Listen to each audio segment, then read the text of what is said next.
Bismillahirrahmanirrahim. Assalamualaikum warahmatullahi wabarakatuh.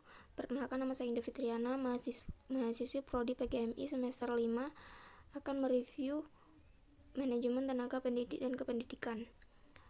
Yang pertama itu pengertian manajemen pendidikan dan tenaga kependidikan. Manajemen yaitu ilmu dan seni mengatur proses pemanfaatan sumber daya manusia secara efektif yang didukung oleh sumber-sumber lain dalam organisasi untuk mencapai tujuan tertentu.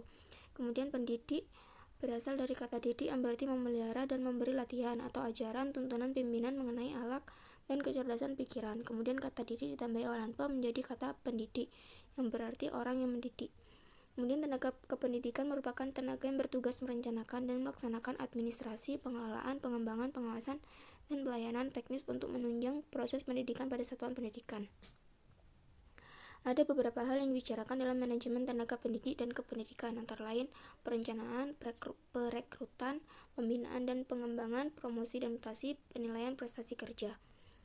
Yang pertama yaitu perencanaan. Fungsi perencanaan atau planning merupakan penentu dari program bagian personalia yang akan membantu tercapainya sasaran yang telah disusun oleh lembaga pendidikan, yang bertujuan agar organisasi memiliki jumlah dan jenis tenaga kerja yang cukup, ditempatkan di tempat yang tepat dan saat yang tepat, serta memiliki kemampuan menyelesaikan tugas-tugas dalam usaha mencapai tujuan dan sasaran yang telah ditetapkan. Ada beberapa perencanaan yang dibuat oleh kepala sekolah. Yang pertama, berapa jumlah tenaga yang dibutuhkan oleh organisasinya. Kemudian yang kedua, berapa macam keahlian yang dibutuhkan oleh organisasinya dan berapa orang setiap jenis keahlian dan keahlian apa saja yang dibutuhkan. Kemudian yang ketiga, upaya menempatkan mereka pada pekerjaan yang tepat dalam waktu tertentu. Kemudian yang keempat, dengan tujuan agar akan memberikan keuntungan yang optimal baik kepada organisasi maupun kepada kelompok anggota. Kemudian yang kedua yaitu perekrutan.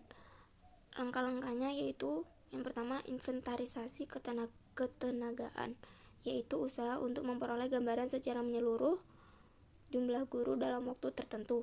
Kemudian perekrutan tenaga pendidik dan kependidikan adalah proses yang menghasilkan jumlah pelamar yang berkualifikasi untuk pekerjaan di suatu perusahaan ataupun organisasi. Dan yang terakhir yaitu seleksi.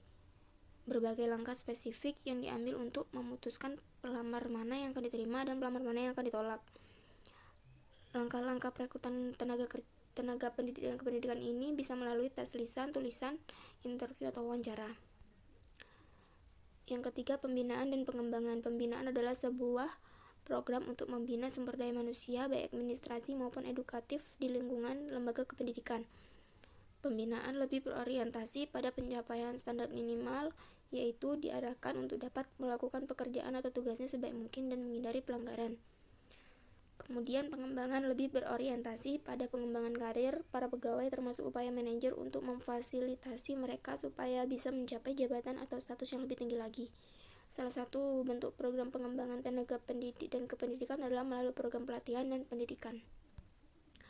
Yang keempat yaitu promosi dan mutasi. Promosi adalah perpindahan yang memperbesar authority dan responsibility karyawan ke jabatan yang lebih tinggi di dalam suatu organisasi sehingga kewajiban, hak, status, dan penghasilan semakin besar. Adapun yang perlu diperhatikan dalam pelaksanaan promosi antara lain pengalaman kerja, tingkat pendidikan, loyalitas, kejujuran, tanggung jawab, kemampuan organisasi, prestasi kerja, inisiatif, dan kreatif. Kemudian yang terakhir yaitu penilaian prestasi kerja. Untuk melakukan penilaian prestasi kerja setidaknya dapat dilihat dari kriteria seorang guru yang baik, sebagaimana yang disampaikan oleh Imam Al-Ghazali. Menurutnya, bahwa guru yang dapat diserahi tugas mengajar adalah guru yang selain cerdas dan sempurna akalnya, juga guru yang baik akhlaknya dan kuat fisiknya. Selain itu, seorang guru juga harus memiliki beberapa sifat khusus, di antaranya sifat kasih sayang, sifat ikhlas dalam mengajarkan ilmunya, menjadi seorang pengarah dan penyuluh, memiliki sifat yang santun, memiliki teladan bagi muridnya, memperlakukan siswa sesuai dengan perbedaan potensinya, dan yang terakhir, mampu membedakan kejiwaan, tabiat, dan bakat muridnya.